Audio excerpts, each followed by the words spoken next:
Future's now, old man.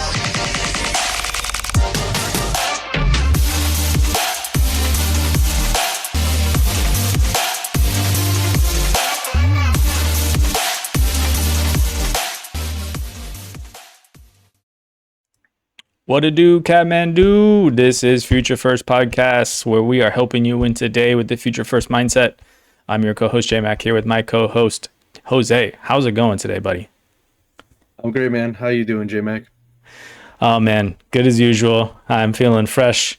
We're recording this on Friday, so we are feeling real good after 4-1. The Niners undefeated in the division, beating them all of them. So. I'm feeling good, man. You know, feeling good. Yeah, man. I mean, at this point, when are you gonna, go to open tryouts and get on, try to play wide receiver for the team? I mean, you got Kendrick Bourne out there, wide receiver 1. You got CMC looking like he's gonna lead the league maybe in receptions at this point. I mean, it's a wild time up there in the Bay. But hey, you're winning, right? That's all that matters at the end. That's all you can do. Is just win with the players you have available, kind of like fantasy, right? Yeah, exactly. Yeah, no, I mean, I got my jersey. If they need me out there, I'll throw it on. You know, I could be Kittle or McCaffrey, so I guess I'll have to be Kittle. But yeah, they have to rock their alt colors, the all black. But no, it's fun, man. I'm really enjoying it. It's encouraging that we're, clawing and hanging in there. These games are brutal to watch, though. Like every single play, it's just like I keep telling my wife, and when I start in the game, I'm like, we're just gonna get rocked today. Like this is not gonna be good. And then of course, we get the ball first drive and just march down the field and score like it was nothing. And I was like, what is going on? And then our defense showed up. That's the really surprising part. It's kind of wild, man, but I'm enjoying it. I'm here for the ride. It's been fun. We just got to stay healthy keep winning until we can get healthy, get Brock and Kittle back. And then, little by little, hopefully we can kind of make a run, but we'll see how it goes, man. No, yeah, 100%. I mean, it was pretty wild to see. I mean, who would have thought that the defense you wanted to start that game was actually the 49ers defense, not the Rams defense? We made that little mistake there in the league we had. Yeah. But, hey, man, it's good to see. I mean, it was a great game. At first, it was looking like it was not, and then, it turned into a really good game. Matthew Stafford played lights out again. Kyron Williams fumbling, but he still had a great performance. Puka being Puka. Now he's got the most receptions through 5 games in history. He's on pace to break every single record. And can you guess who the quarterback for the top 3 seasons of wide receivers were? Yes, you guessed it. Matthew Stafford with Megatron, Matthew Stafford with Cooper Kupp, and now Matthew Stafford with Puka. I mean, if you're the wide receiver 1 for Puka, he's going to make you a very, very rich man. I'm hoping all those guys are, still sending him nice Christmas presents because, man, seriously, he loves his wide receiver 1. Yeah, man, Matt Stafford looked good again. He's the kingmaker. He's gonna get you in there. So I mean, maybe that's a lesson to learn here of who we should be drafting. I feel like people are gonna start catching on at this point. But yeah, great game. Looking forward to the rest of the games that we got on slate for this week. Week 5 is imminent. But we're gonna reflect here on some other things. But first, before we do, hit us up on YouTube, touch down on that like button, and go for 2 on that subscribe. Leave us a comment. We love engaging with you guys. As always, shout out to Fox, who's helping us with our graphics here. You can follow her on X at bfoxworth07. We're also on Spotify and Apple Pods. You can follow and rate the show there. Give us a review. We're always looking to gain. So, hey, share with your friends. Stick around to the end, and we'll keep you guys plugged in. I guess on this episode here, we're going to go over some redraft items. We're going to do a little bit of buy or sell for some redraft players, and then after that we're going to go through and do a quarter 1 report. So we're going to go through and kind of like we did for our dynasty leagues last week, just take a little audit on how we're doing, and maybe help us make some moves to kind of get into a place to push for a championship. But first, as always, we got a quick hit. You ready, Jose? Let's hit it. All right.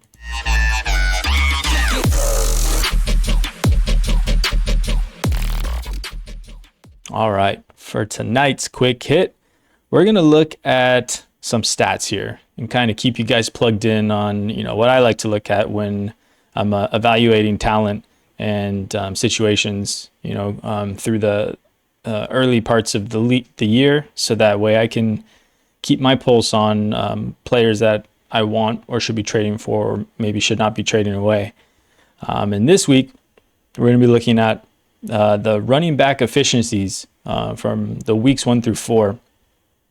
And that's going to be looking at some things that, my favorite to look at is the yards created per rush, which if you're listening, I have a table up here, and I have the top 5 players and the bottom 5 players and the yards created per rush with a minimum of 125 snaps. And this is weeks 1 through 4 for the 2025 season. And then also on this table, we have some other stats here, which are like true yards per carry, the number of snaps they have, and then breakaway run percentage. So I'll just break these down really quick what they are. Breakaway run percentage is the percentage of runs that they have that go for over 15 yards. So, most of these guys here are between 2 and 7%. So the guys that are on the higher end, 7%, like about 1 in 12, 1 in 14 times they're running for 15 yards. So that's maybe like once or twice a game. Whereas these guys that are at 2%, it's like 1 for every 50 runs that they're doing. So, maybe that's once every other game, if that. Snaps are pretty self-explanatory, and the true yards per carry, this is kind of an interesting stat that gives you your yards per carry that you'd normally see, but it subtracts out all the runs that are 10 plus or more yards. So it kind of looks at these yards per carry while taking out those big chunk of runs to kind of see how consistent someone is running and getting those yards up front. So you'll see this kind of reflective of the yards per carry a lot of times, but it'll be a little bit lower, especially if someone's been overproducing on big runs. And then the yards created per rush, which is what I like to look at when I'm looking at these running backs, is when a running back is making a run, they have a certain number of yards that are blocked for them, or that is schemed open for them to take. What this yards created looks at is what they're getting beyond what's being blocked or what's being schemed open for them. So it's really what these guys are fighting for and what they're making. It's really the production or the efficiency that's on them themselves. It's not based on their offensive line. It's not based on their scheme and what zone or outside run is being run for them. It's based on what they're doing to make the most out of their run. All right, breaking those down, the top 5 players here, weeks 1 through 4 are Jonathan Taylor. He has 4.56 yards created per rush, which makes a lot of sense. I mean, he's been balling out this year, and everything else that he has there, 4.79 true yards per carry. His breakaway run percentage is a little bit lower at 3.8%, but it doesn't matter when you have 216 snaps and you're averaging 4.8 yards per carry. And that can kind of boost you up there. And then we're looking at Travis Etienne, another fan favorite here on the show, 3.72 yards created per rush. Javonte Williams, who's sitting there at 3.67 yards created per rush.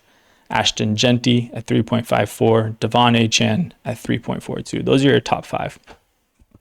Yeah, I don't know. And guess before we get into the bottom 5, man, do any of these top 5 guys surprise you here in the yards created after or per rush? Yeah, I mean, I think definitely. I don't think too many people coming into the season would have thought Javonte Williams would be on the top 5 of any positive thing, like any sort of positive stat line. So I think that's pretty surprising. Travis Etienne, I think, based on kind of how preseason stuff was with Tank there and stuff, that's somewhat surprising. But since seeing him play on the field, it's not that surprising to see him there. So yeah, I think Javonte Williams is probably one of the biggest ones. And I think we're going to talk about him a little later, but I think things are going to stay the same or potentially get better for him. So I think those numbers could even maybe get a little bit better.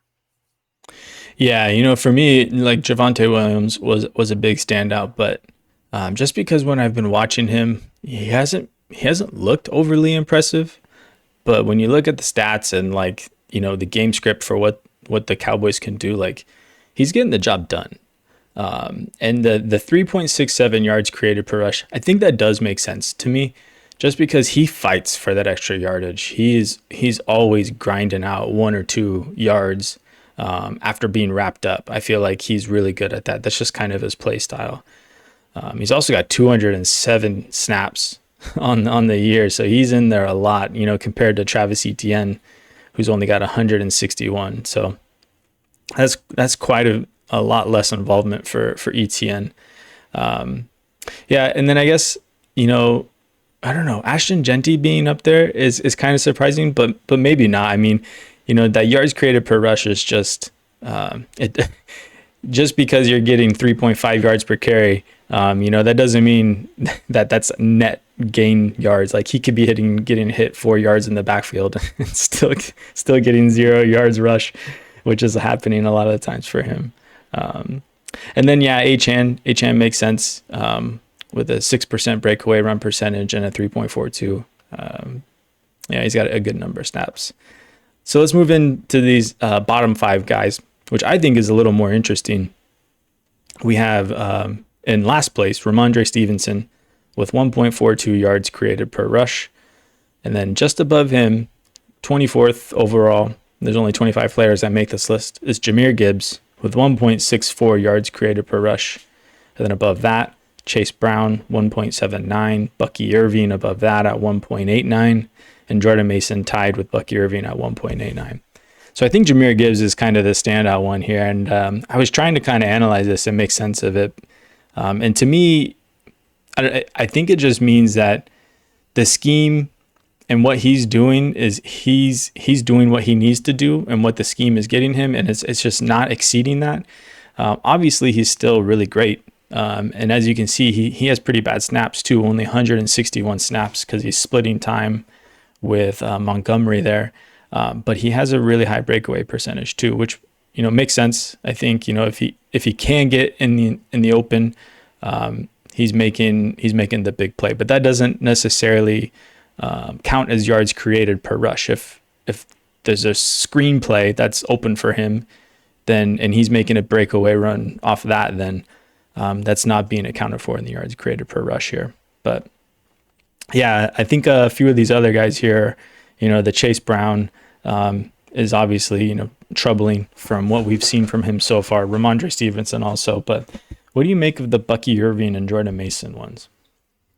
Yeah, I mean, I think Mason's a little bit trickier, right? Because it's probably taking data from those first, 2 weeks that he was kind of the backup or splitting time, right? He was technically the backup to Aaron Jones. So I think that's a little bit more trickier. But also, if I remember correctly, right, since he's been a starter, they faced some pretty tough defenses, including this week he's going to face the Cleveland Browns, right? I'm not mistaken, am I? Right. Yeah. In London. So England. Yeah. Yeah. So, that's a little bit, I think Bucky's inefficiency is pretty surprising. I mean, when he was, now he's hurt, but when he was playing, he was kind of making a lot of that up, as we commented on his stats, right? With his pass catching, he was kind of making up for a lot of his inefficiency, in his rush rate. So, but seeing him and Chase Brown down here, who were supposed to be, some second round, third round guys in redraft, that people were pretty excited. I think you've kind of felt that somewhat, especially with Chase Brown, with Bucky, and I think Jahmyr Gibbs. I think these negative numbers are kind of done away with their receiving work. But Chase Brown has definitely been a guy who doesn't seem to catch a ton of passes, and just how bad the offense has been, right? It's not too surprising to see him down here, with that lack of ability from the O-line, to block anything. Yeah. I guess for me too, it's like all these guys down here just make sense. I mean, they're not the top end talent, of draft classes, right? They're kind of guys that have been making their living off of volume and kind of, like Jordan Mason, and even Bucky Irving was selected as a day 3 pick, and same with Chase Brown. Like, it just kind of makes sense.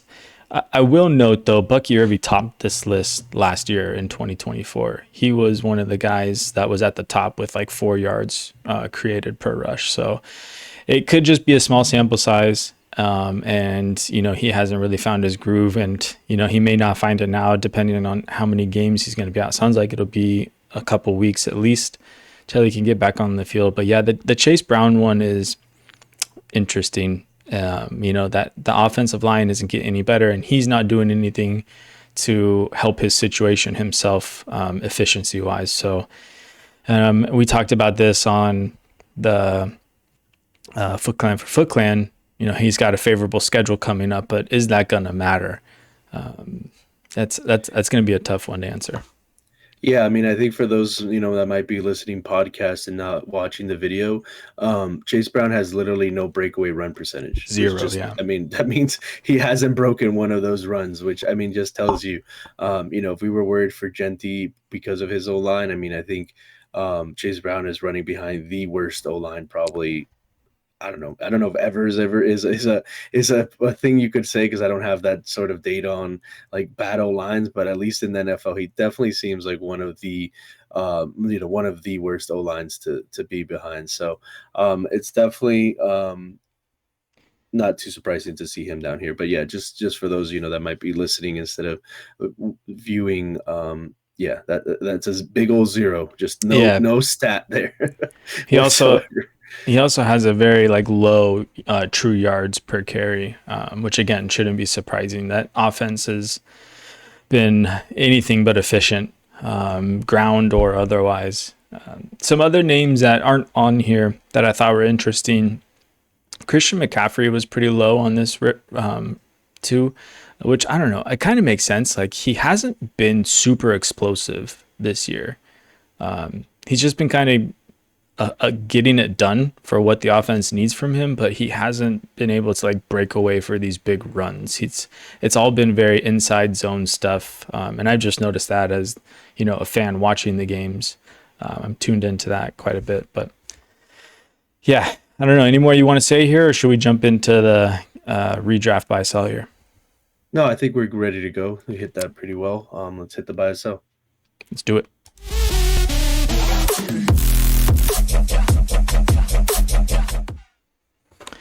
All right, we are going to go over, I think it's a list of 12 names, maybe 15 names here.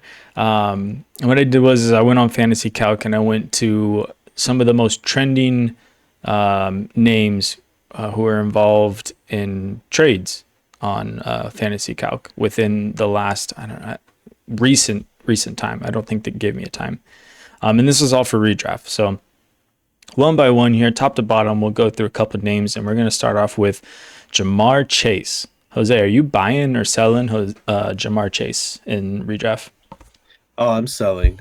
I'm pretty much just out, I think, on the Bengals as a whole. I know they have, like you said, we talked about it, a favorable schedule coming up. I just don't think I want that headache.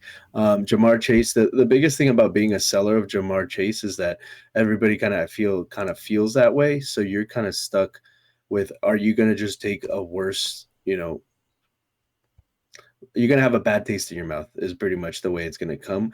Like, it's going to be, but that's just what it is. Like, at this point, I don't think Ja'Marr Chase is the asset that you need on your team. And this is going to kind of play into our next segment and stuff. A lot of these guys, but it's like, where's your team right now? Obviously, if you're doing well and you've been able to survive because you hit on a bunch of, late round picks, like maybe you got QJ off the waivers or you picked QJ late. And now he's your Ja'Marr Chase, right? Like, you can kind of just flip the roles of what you thought. But if you're a struggling team, holding on to an asset like Chase for his maybe 3-4 games he has left in the season where he scores above 20 points is just not something you can do, right? You just can't do it. So you have to sell. Like, it's the 101. You were so excited to get Ja'Marr Chase, and you're not going to get that Ja'Marr Chase experience. It sucks, but holding on just because of your preconceived notions coming into the season is just not a winning recipe, I don't think. What about you? How are you feeling on Chase? It's hard, man. I mean, you're not in most leagues I'm playing in. Like I'm not getting anything for Jamar Chase. So I like I think it's like he's more of a hold, I guess, right? Like you can't sell him, and what you're getting back is not going to be enough. Yeah, if you're okay at wide receiver and you can flip Jamar Chase for for to bolster like another position that you need help in, and maybe you go get like a running back that's kind of breaking out or some has some uncertainty into him, and you can buy into an ambiguous situation, then that I guess that makes sense. Like you said, if you drafted well around Chase, but yeah, I mean, I'll sell him if I can get something decent. But I mean, the ceiling for him is just too well for what I'd be getting back. It just doesn't make sense. So it's a hard one. Yeah, I'd like to sell. And if you look at like the names that he has, is like he still has like a decent value on Fantasy Calc, which is kind of surprising to me. It's not elite, none, but it's still like 6,000, which is like 60% of what elite is. And I don't know. I guess what do you expect from Jamar Chase? Where do you have him finish at the end of this year? I mean, he had that big monster game that's gonna prop up his stats a little bit. And I think he'll have maybe a couple more of those where he just couple long touchdowns, broken coverage, or he just makes the takes a slant to the house for 60 yards. But I think he's a solid wide receiver too. Or a guy you're probably flexing. Depending on how you drafted.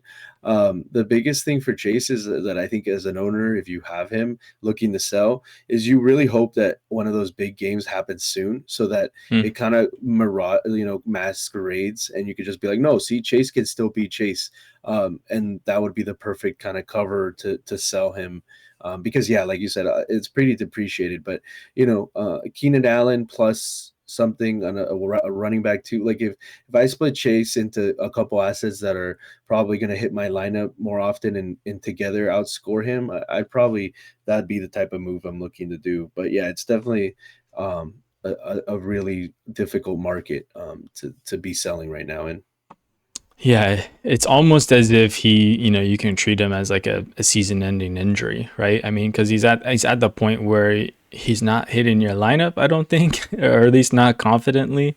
So like, if we're looking at a dynasty wise, like if he's on a contending team, like you might be able to get him at like a depreciated price, which is something to look into. But yeah, for redraft purposes, I think we're both on the sell train if we can, but I don't know. More likely, I'm just holding. I think we have a little bit of difference opinion on this next guy. So, Lad McConkey, are you buying or selling, Jose? Yeah, I'm selling. I think the first 4 weeks don't give me confidence. He's seeing this around the same volume, but he Herbert's throwing the ball way more. So if like he should be seeing more volume, if we're being honest, right? I think the emergence of QJ, again, this is kind of going into what we'll talk about later, but like you have to just be okay accepting that things that were unforeseen, right? Like QJ being a wide receiver one, an elite wide receiver for this season, is happening. And I don't even think QJ is the biggest problem. He's definitely a problem, right? That he's seeing as many targets and being as successful as he is. But Keenan Allen is just Herbert's safety blanket. I feel like he Hmm. knows where Keenan's going to be. He kind of grew up in the league with Keenan. Keenan just slotted right back in. And the only thing that brings Lad back to me as being okay as somebody I want is Keenan getting hurt. And I don't think that's a horrible bet to make, right? He is 30 plus years old. He was hurt last year, towards his last several years with the Chargers. He had an injury. So I don't think that's like a complete um, impossibility, but like I'm also not hoping for or like not waiting for an injury to have a valuable asset. I think it sounds like you're going to be on the buy side. If there's somebody that's still willing to buy Lad is the guy that was drafted in the second round or third round, then that's where I'm looking to sell. But I'm trying to find that person that still believes Mm-hmm. or thinks that QJ is just like a flash in the pan and it's going to go back to Lad being the wide receiver one. I think at best, he's the wide receiver two on his team. And I don't know. That's not something I'm really that into. But Yeah, yeah, how do you feel? I'm not buying at his round 2, round 3 draft price, like he's a buy for me because of how low he is, and so I guess it's more like a buy low. And honestly, he's like a stash, right? Like I'm buying him to put him on my bench. He's in the offense where their passing rate over expected is really high. So I want to attack pieces in that offense. He's a talented player. That hasn't gone away. So he's really has that Keenan Allen problem, like you're saying. And then the emergence of QJ has kind of also diminished his role. So I'm not buying him to stick him in my lineup unless it's, we're starting like 11 or 12 players and we need those deep flex plays. But those are rare. So a lot of times, like I'm trying to buy him cheap and I'm just going to stash him on my bench. He's like a high end running back handcuff to me, except for a wide receiver. Because if Keenan Allen goes down, he gets to step up. Or honestly, I feel like even if QJ goes down, like Ladd can kind of play both of those roles in that offense. I feel like really well. So yeah, for me, he's a buy, but on the low side. It doesn't to me. If I have him, it doesn't make sense to sell him. I don't think if someone wants to pay the price of the round 2, round 3 price tag, I'd probably sell him. But I don't think I'm getting that. So yeah, I would buy him at that price tag though. Yeah. And this next guy, a little sensitive for both of us as we invested in one of our co-managed teams. But AJ Brown, man, I think I know where you stand on this one. Yeah, I mean, he's kind of in the chase a little bit less realm, but it's like I don't know if I want to have the headache of starting him every single week or feeling like I need to start him. Like when you bench AJ Brown or when you bench Jamar Chase, it always feels like really right, like crappy. Like you don't feel like even though that might be the right move, and that's kind of the situation I'm in with AJ Brown. So he's just another guy that I'm willing to sell. I'm willing to move on to another asset if I can wait for another pop-off game like Chase and sell then. But if I can just move on to a productive piece, like sometimes it's okay to lose value from where you valued a player if you're just selling where the player is for this season. Like at some point you got to just come to the realization that your asset has depreciated. And is AJ Brown scoring 3 points on your flex or in your wide receiver spot or in your bench worth more than getting a guy who you think can be reliably scoring maybe 10 points every week, even though he doesn't have the ceiling of a 20 plus point, right? Like this also always comes down to roster construction and what do you need? What are you 0-4? Are you 4-0? Like, right. Like there's definitely situations where my mind is different, but I just want a guy that I can count on more than AJ Brown. And right now it doesn't feel like there's anything that's going to change in the immediate future that AJ Brown is going to be helpful to me, right? Like we talked about it, whether it was on the quick episode we did or last week, right? Like it's only a matter of like, if they're losing that they will use AJ Brown. Otherwise to win, they're going to use defense and they're going to run the ball and Hurts is going to, push his way. Like that's what the Eagles are doing. They're 4-0, and I feel like that's just what they're going to continue to do.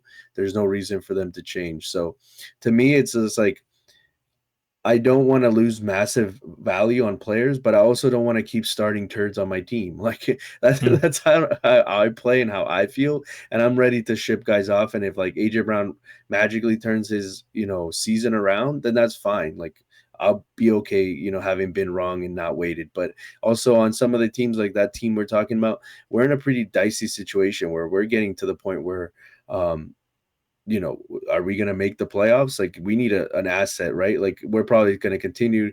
It's a different format. It's keeper, but you get to a situation where like, do you want to hold AJ Brown or do you want to make the playoffs? Like that's kind of some of the situations that I see people being in, because if you drafted AJ Brown, it was probably in the first round, maybe middle of the second round, right? Depending on where you took him. He was a big asset to your team, and things are just not panning out. So I'm definitely on the sell. But how do you feel about Mr. Brown? My heart wants to buy, but my head is telling me to sell. And I think I have to listen here to my head, but it's hard because it's like the situation hasn't changed. I do think he's still really good. I mean, he's just not, for whatever reason, he's just not getting it done right now. And all the signs are pointing to him just kind of aging out. I don't know, man. Yes, I think I'm on the sell side just to kind of keep it short here. But yeah, still part of me wants to buy in. Like I've thought about like tearing off of other players to get into AJ Brown, and then like wisely I'm like, no, he's not who you used to be. He's like the toxic the toxic ex-girlfriend. I can't keep going back to him. He just keeps hurting me. Yeah, sends you that drunk text in the Friday That's night, right, and you're man. like, "Oh man, that sounds like a good time." And then you Remember that one remember, time I put up 20 in week 2? yeah, and then you go back and you look like, "But damn, you also dropped 3 points and 2 points and 1 point, and you caught one pass that one time." Like, no, I can't do this anymore. That's right, man. We're done. We're never, ever, ever getting back together. Oh Okay. man, I've heard not good things about that album. If, but I don't think this is the time or place. Besides, Jerry Jones saying wild things about having her during that Thanksgiving game. I don't know why they asked him about Oh, Taylor geez. Swift, but anyways, yeah. Jerry Jones I mean, opinions are always fun. oh yeah, they're a hoot. You have a whole compilation reel of wild things he said.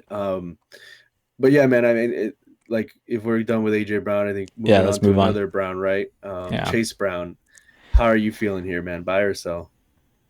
Oh man, this one's tough too. Like, I think I have take lock on Chase Brown. I do. And I think also part of me is like optimistic because I have him on a team where I'm competing, and like, I just want to believe in him and know that it's the situation that's not working for him, and kind of lean into that schedule. If if I can buy low on him, I think I'm gonna get into him, especially if he's just like my running back 3 or 4. I think that's fine to have, because I do see a path for him getting back into relevancy, later in this season. And I mean, I don't know if I can sell him for something relevant. Like if I could package up Chase Brown and like a low end wide receiver 2 so that I could get into like a running back 2, I would probably do that. Like I'm kind of sitting on the fence here. It's the right thing is probably to sell him. But the problem is like I don't think I'm gonna get anything that I want for him that'll make it worthy to do it. So it's a hard one for me. I think sell. I'm just gonna say sell, but I want to buy low. Like, let's just quick. I mean, would you trade Chase Brown for like a guy maybe you think is ascending if you think of that of like a Woody Marks who if he has another really good game you can't probably do that deal. I think you could do that deal right now, and if you believe that Woody Marks is going to be that guy, would you do something like that? Yeah, I think I would. I would Yeah, I sell mean Chase Brown for that's that. that's where I'm at. Like I'm not gonna repeat too much of the same things that we talked about with Jamar Chase and this team and the offensive line. So I'm down to sell. If I can go Chase Brown for Chuba Hubbard, I don't know, those sorts of guys. It sounds gross. It was your second, third round pick, but like you said, like you can't have take lock and like get stuck in where draft season was. So I'm definitely a sell there. Yeah. Are you going as low as like a Charbonnet or like a RJ Harvey, who these guys are the second guy in these timeshares? No, I mean, Chase Brown is still a starter, so he's still going to see all the looks. Like we looked at the data of all his reps. So that's still better than a high end handcuff. Um, so I'm still looking at least a starter running back to get back. Okay, Otherwise, I'll just keep Chase Brown and just continue to be disappointed. But those high end handcuffs, I don't, it's not worth it at that point. for sure. No, no, that's a good synopsis on Chase Brown. Let's get into this next guy, Brian Thomas Jr. Where you at?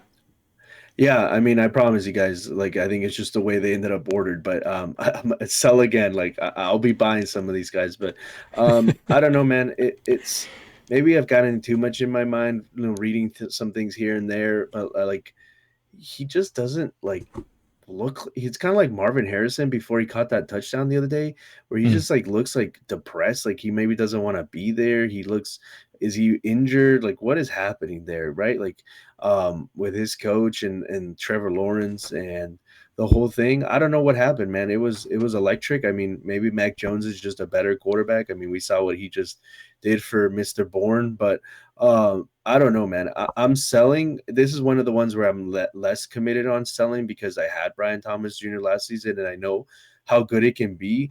But you wonder after 4 weeks, the drops, the weird Mm. things. He was injured, not on the injury report. Trevor Lawrence doesn't look like he's the guy. Like you wonder where that skill went. So I'm like more on the fence on this one about selling. I feel like I'm not going to get almost anything. I mean, I sold him a while back ago. I think it was Brian Thomas and like a running back too, and got Nico Collins, and that was in the Megala Bowl, and I felt pretty good about that. Not that Nico's like playing out of his mind, but I just felt better about Nico. But he's a guy that I feel like it's so low that I don't even think I'm going to get anything Yeah. startable really back for him right now. So he's just a guy that like seeing the talent that I saw last year, I'm okay to just kind of hold as opposed to some of these other guys. Yeah. I think overall, uh, I'm buying on BTJ here, and that's hard for me to say because like I don't believe in Trevor Lawrence here, but I still think Brian Thomas, like the volume that he's getting, I think it'll come together for him, and I'll buy on that to bet on it. But it's again, it's I'm not moving pieces that I need to get into Brian Thomas Jr. Like I'm moving like my wide receiver three. Like if I had a Keenan Allen or I had like a Michael Pittman Jr. and they're my wide receiver three, like I'm trying to tier up into BTJ. And in a keeper league, I was actually surprised this went through. But last week I sent Jalen Warren and Jordan Mason for Brian Thomas Jr. I don't know if the guy just missed that he could be kept in like the 8th round or what, but I have Brian Thomas Jr. in a keeper league that can be kept in the 8th round. And he's like my wide receiver. Like I have Egbuka, I have he's like I can bench him, essentially. So yeah, I'm buying Brian Thomas Jr. I'm hoping for that bounce back.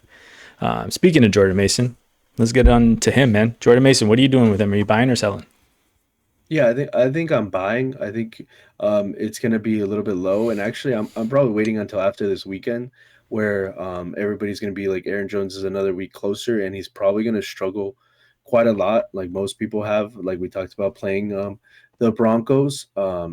Sorry, the Broncos, the Browns. Browns, yeah. So yeah, and I think the stock can go a bit lower. I think people are pretty hyped to start Mason. First game was quite good as a starter, and then I think might be back-to-back weeks of pretty disappointing performances. So I'm definitely trying to buy Jordan Mason. I think Aaron Jones is just one of those older guys. He's had a Mm. lot of injuries. It's a hamstring; those can linger during the season. I think Mason is going to be more involved. The Vikings need him. They need that run game to work for when JJ McCarthy comes back.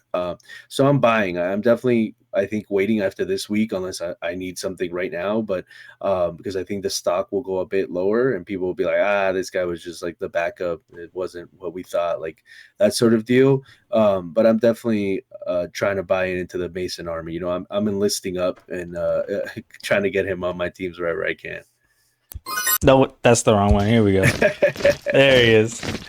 uh, Yeah.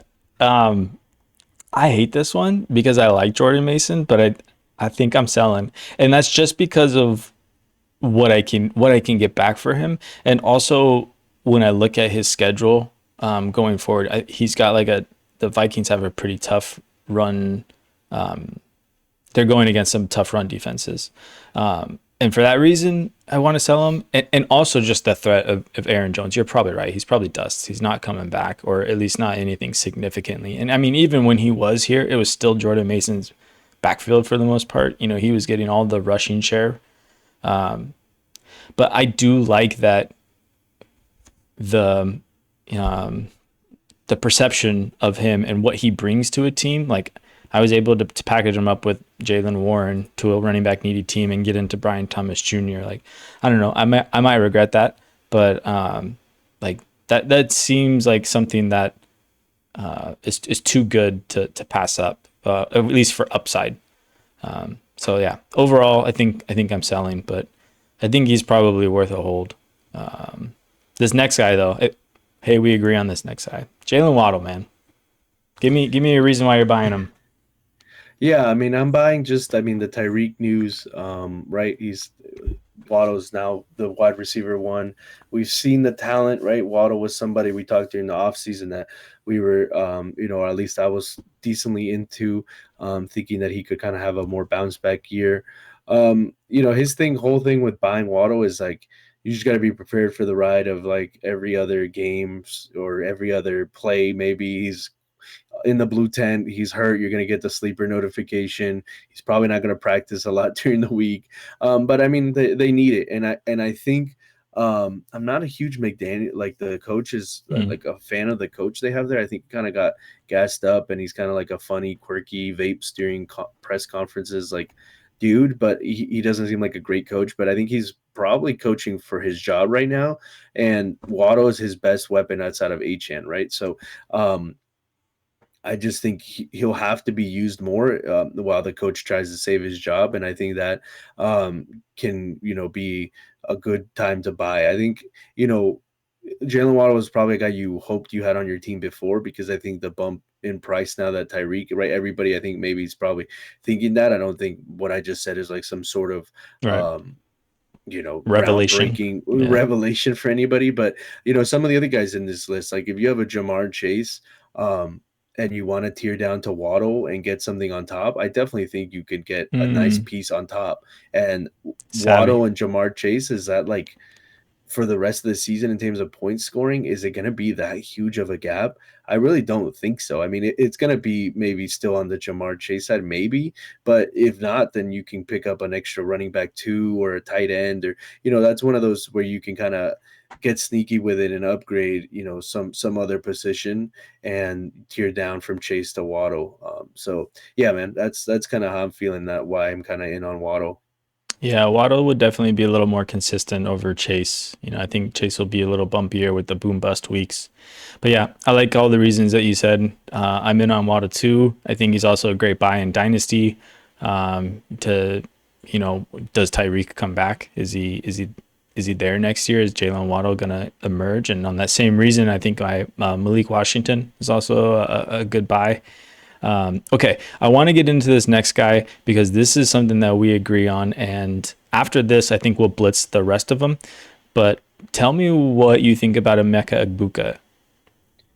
Yeah, man, I think he's not somebody I want to sell right on teams we have, but we have sold him, right? We talked about it before in a keeper league. We took like Buka in the first, then went to get CeeDee Lamb. Like those are dynasty moves, but even in redraft, he's like the darling of the ball right now. I think besides maybe like the really top performing guys like Puka and Amon-Ra St. Brown, people really, really like Egbuka, and his peripherals of like catches and how much he's being held up by TDs is pretty shocking. So I'm trying to sell high, and I'm aiming like, let me go talk to the Puka and Almon Ross guy and ask how much they want, right? Like maybe it's going to be something too crazy because those guys are going crazy, but JSN, Garrett Wilson, CeeDee Lamb, right? Who we do have on this list, like Drake London, if you believe that, the good times are coming, Roma Dunze, like Roma Dunze might be a guy you might be able to trade for Egbuka and get something back. And I think I Hmm. want Rome rest of season. JSN, I would definitely want over Egbuka rest of season. Can you do that straight up? I don't think it's too far fetched in a redraft to try to trade JSN for Egbuka. That's just the hype, man. Like he was. We can't ignore the my guy, ballers hype, and it's playing off. So a lot of people probably drafted him and feel really good about drafting him. Or they feel really bad that they missed out on drafting him, and now he's going crazy. And you can kind of exploit that. So I definitely think he's a sell high for me right now. No, I agree. I have him in the Megala Bowl, and I'm trying to figure out what to do with him. I keep balking at like who to trade him for, and like will the manager even accept it? Because it seems weird to trade like wide receiver for wide receiver. So I always feel like I need to package something up with them. I have a question for you on him: Justin Jefferson or Emeka Egbuka? Oh man. That's really hard, actually. I kept looking at his name when I was saying the names, and I didn't know which way I would lean, so I Right. didn't bring his name up. Man, like it That's looked tough, really right? bad with JJ McCarthy, man. I Like know. if you told me it was Carson Wentz the rest of the season, I'd probably be Justin Jefferson. But I might be Egbuka. That might be one of the big names that I Okay. don't go after with Egbuka, just because I'm not really sure what it's gonna look like, and it's gonna be JJ McCarthy. Like Yeah, there's they'll no get back question to him. about it. It's gonna be him. So, it looked real rough, man. Yeah, no, I was looking at Oof. that trade earlier, and I that was one of the ones I was balking at. I was like, I don't really know what to do with them. I still believe in JJ, but it's a tough one. I feel like Egbuka could just produce. Okay, let's blitz these next five here. Okay, quick, just buy or sell. You can give me like one sentence, two sentence on top if you need to. But Brees Hall, I'm buying. I think their schedule is pretty juicy for him. So yeah, I'm buying Brees Hall. same, and with Braylon Allen hurt now, maybe going on IR. I haven't heard much about it, but he's definitely out this game, and it sounds serious. Okay, next guy, T-Mac. Yeah, I'm a buy on him as well. I think the targets are there, and I think it's gonna get better. Yeah, that's such a hard one for me. My my heart is saying to lean sell. Like I was in on him, and I think I'm not seeing it. I like the talent, but for redraft, I don't like where the Panthers are going. I'm gonna say sell, but that's a tough one. And to just say one thing more about that, I didn't have any Tet even in Dynasty, so I haven't experienced how bad it's been. So maybe that's just that. By It's when you have a player and he's not performing well, you're more willing to buy into it than when you suffered it. So that's the only thing I'll say about Ted. I have no shares anywhere, so I don't know how bad it's been, to be I mean, honest. it's not AJ Brown bad, but it's not what you were hoping for. All right, CD Lamb. Buy, buy, buy, buy. Yeah, same. Bye. Brock Bowers. Buy. He's injured right now, Same. underperforming. Someone might be pissed they spent the third round pick. I'm buying. Yeah, same. Javonte Williams. Buy. The Cowboys, he's been well, right? We talked about the efficiency. They're going to get CeeDee Lamb back. They're going to get a better schedule, and they should be getting two starting offensive linemen back in the next Ooh, like that's 2 to 3 clutch. weeks. So I'm buying. I'm not afraid of Blue. I think Blue will take the Miles Sanders role. But yeah, I'm buying. Yeah, I would have said sell like 2 weeks ago, but I'm flipping the script here. He looks good. It's still happening, so I'm in. Let's buy him. All right, let's get out of these buy sells here so I can stop right in the fence. Give my butt a break, and let's get into the Q1 report here.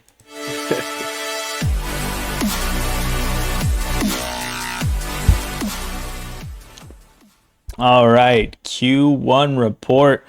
We're going to give you some situations here that you guys might be in for your redraft leagues and hopefully give you some actionable advice to move yourself into a better position so that you guys can get into the playoffs and hopefully squeak out a championship there. Or, maybe you're already winning and we can keep that going and kind of build on that momentum here. So let's talk about those ones first. For those teams that are winning, that are 5-0 after this week or 4-1, they're trying to get in there and slam the door shut on these opponents. What moves are you making to help yourself get into that position? Yeah, I mean, if I'm a 5-0 or 4-1 team, right? I'm looking to just make the move that when everybody sees it happen in the chat, they're like, oh man, like what, like he's probably gonna win this thing. Like that's the type of aggressive move I'm trying to make. But I think it's nuanced, right? Because you got to look at the league. Maybe the league just completely split, and there's a couple other 5-0 or 4-1 teams, or somehow there's a lot of bottom dwellers and it's top heavy. You got to kind of play your cards right there. But yeah, man, I'm looking to make a big move to acquire a piece maybe that's injured, maybe that just puts me over the top and shores up my biggest weakness, right? Whether that's maybe a quarterback who has a really nice schedule, a tight end, those sorts of things. I'm also kind of analyzing my roster for that weakness, right? And I'm looking at the schedule ahead, right? When are bye weeks? When are my bye weeks? Do I need to do anything? Like who am I playing against 3-4 weeks down the road? Who are they going to have on bye? That sort of stuff. And then one other kind of thing is I'm looking kind of to stash a defense if I can, right? If I can afford it, if my roster lets me, unless I have one of the top end defenses. But I'm looking to 2-3 weeks down the road, who are those we know now, right? Who those matchups are, what teams we want to target to play against, and I'm looking to see if I can just grab one of those extra defenses. So I'm not doing the waiver, I'm not having to spend fab, I'm not having to gamble that I'm going to get who I want. Yeah, and that defense you want right now is the Patriots. They played the Bills this week, so they should be on your waivers. And then after that, for the next like 7 games, it's just green. Like literally all the way until like week 10 or 11 is just green. So I've been stashing them all over the place. Yeah, I really like what you were saying there. I have in my Megala Bowl, I am 3-1 right now. I should be 4-1 after this, but that's the team where I have Ibuka on the squad. I have Christian McCaffrey. I think I have ETN. I think I have Quinshon Judkins. No, I have Omarion Hampton on that squad. I think I have AJ Brown also on that team. I think I have Tet, and I'm trying to figure out what to do with Egbuka. So with Egbuka, AJ Brown, and Tmac, like I'm not feeling super great about my wide receiver room, and I don't really know what to do with Egbuka. It feels like I should probably tear up off of him. But what are you packaging up, and what are you targeting with Egbuka and like an AJ Brown? Do you think I can get into like a Puka? Yeah, I mean it's gonna depend, right? Like who the people that have Puka or Amon-Ra St. Brown are one of the top end people. Either they drafted really badly around him, or they suffered a lot of injuries for their team to not be doing so great and need a 2-for-1, right, off of Puka or of a Amon-Ra St. Brown or a CeeDee Lamb maybe. But I would definitely, those are the type of things that I'm trying to do, right? Like those. And when you have the big lead in terms of your wins, you can kind of project down the road and start looking a little bit, right? Like one of the things I was going to bring up as well is like take a glimpse at the playoff schedules, right? Like things can drastically change. So just take a glimpse, take a little peek.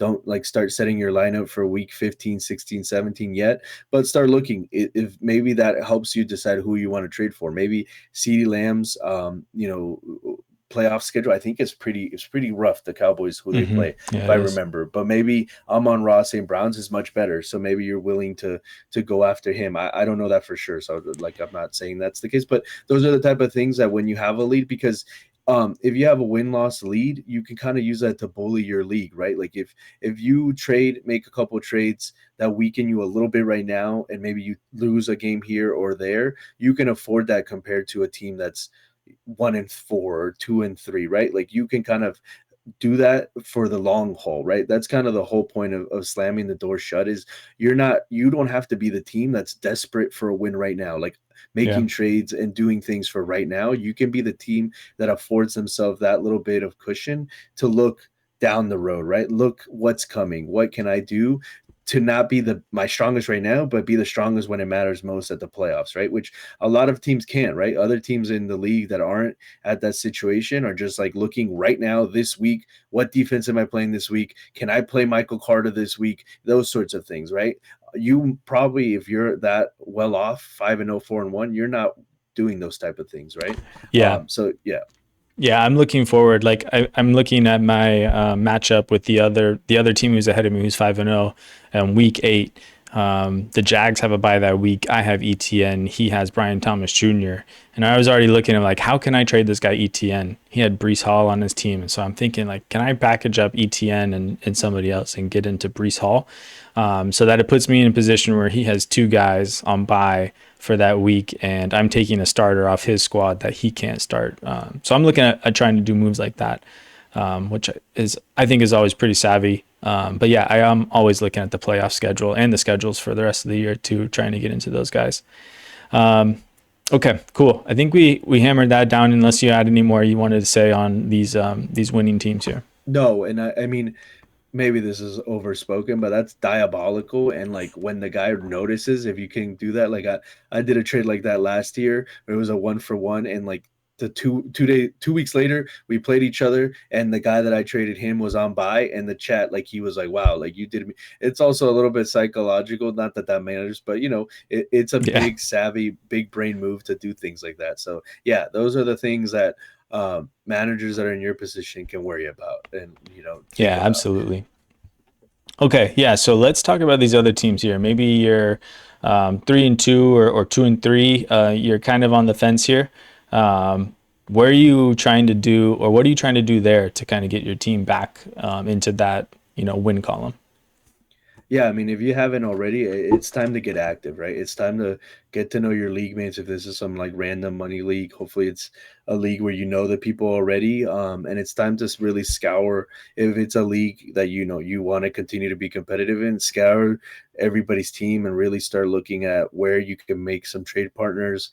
I'm aggressive in when I'm in these situations. I'm aggressive in fab, like my fab, having 70 fab when I'm 3-8 come the end of the season doesn't matter. Like if I dump, if Michael Carter was the big ad, or whoever you thought one of these backup running backs is going to be put in a spot, maybe Bucky's backup or Rico Dowdle, now that Chuba's been ruled out. Like I'm going hard and making sure that I can pick up these next couple wins, and then we can figure out the fab situation later. That's one of the things. I'm also like analyzing, like, how did I get here? Am I just waiting for my players to wake up? Do I have a ton of injuries? Like, can I really wait and see? Like, if I'm 3-2, okay, but if I'm 2-3, like you're really close to getting to that spot where like it's gonna be hard to climb out. Again, like you got to analyze the league. Like, is there a lot of parity? Is there no 5-0 team right now? Is there a lot of like 4-1 teams, or just everybody's beating the crap out of each other? So there's a ton of 3-2 teams, right? Like you got to analyze too, but I always rather go down swinging, right? Rather win making proactive moves. Maybe I make a couple bad trades and I end up losing harder. But at the end of the day, like I'd rather try to go out that way than like a slow, bleed out death of like, well, ping pong wins and losses, and I end up 7th place and miss the playoffs, or some sort of situation like that. Yeah, these ones are always really tough. Yeah, I'm kind of doing the same things. Is I'm being aggressive in the waivers. I'm going after upside guys, so that I can try and hit on them. I have a team right now that's 1-3, and that's a lot of it thanks to Brian Thomas Jr. And Brees Hall. I'm trying to think who else I have on that squad. It's been a bumpy start, and I'm trying to figure out how I can get back into it, and I don't have a lot of pieces depth wise. And it's one of those ones where I'm just kind of, the league isn't all super active either, so I don't really know what else to do other than try to get these high end upside stashes on my bench. Like I'm going out and I'm getting, I think Harold Fannin fits that right now, and I think the hype on him kind of quelled a little bit, so you might be able to go get him off of waivers.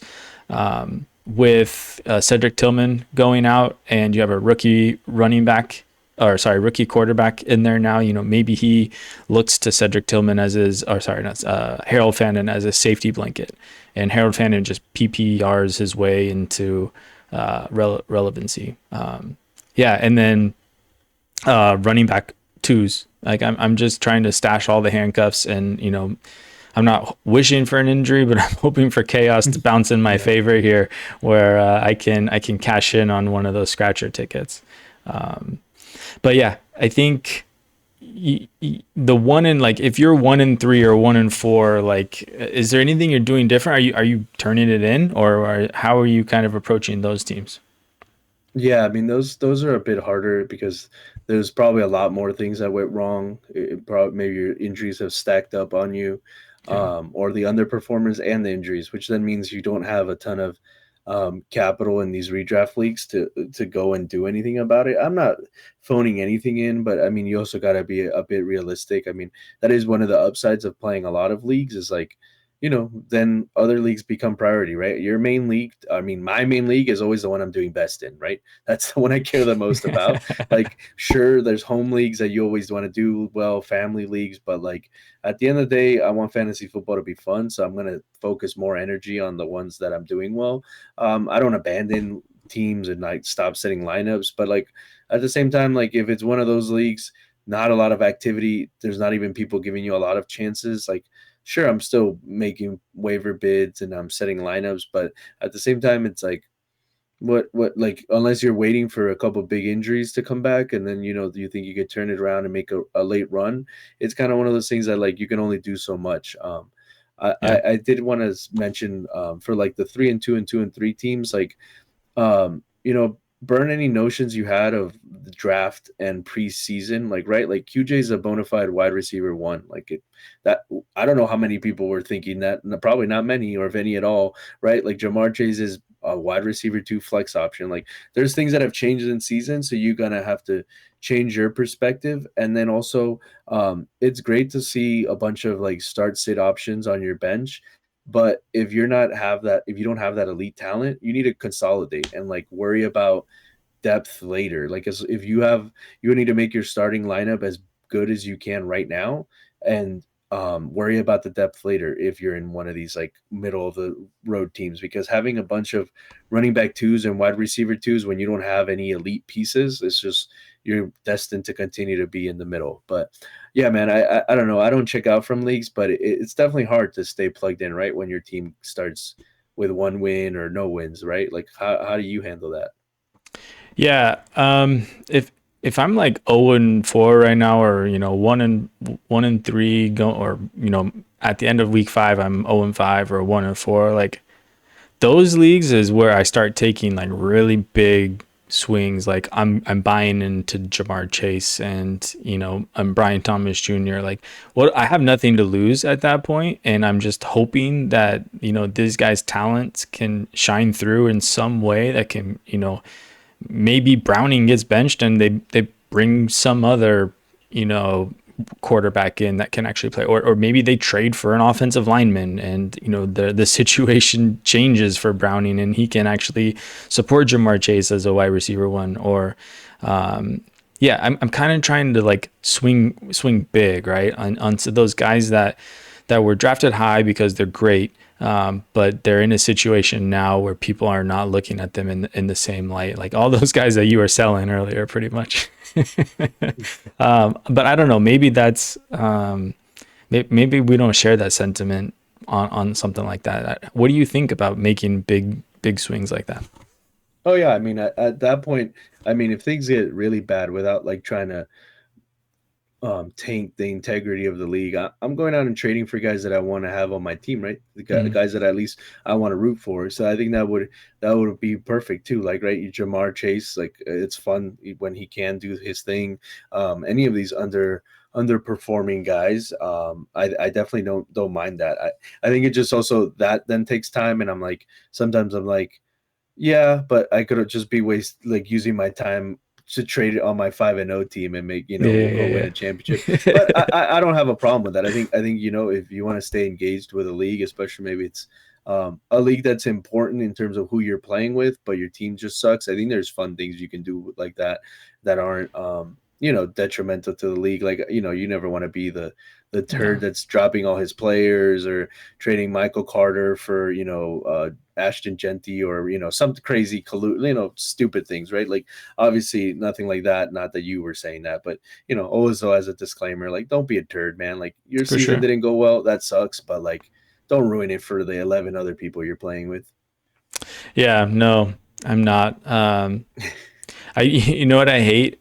I mean, this is like later in the season, but when it gets to like week 13, week 14, and you have the guy that's like 2-12, and they haven't been paying attention all season, but then they drop $100 fab on the top waiver wire ad that week. You're like, what are you doing? You're not even in it. Leave us alone. Yeah. Yeah, that's like your own personal win there that you can get. I mean, worst is also when like people are setting like not setting lineups or something, and you're trying to get into the Yeah. playoffs or a seeding, and then they get a free win. Like, that's always Yeah, that's also rough a too. horrible Yeah. time. But Yeah.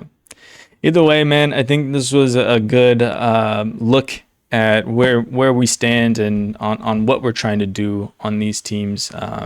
Yeah, we kind of went over a lot of similar stuff on the Foot Clan for Foot Clan. So if you guys aren't, plug into that resource on their Discord, and yeah, there's a wealth of knowledge between the community there. We're in there all the time, so maybe we'll see you guys around. But with that, man, let's get into the outro here. Another great episode in the books. Week 5 is already upon us with my Niners kicking it off with a W. Hopefully we can see who do the Seahawks play this week. They have a tough matchup. Is it Tampa Bay?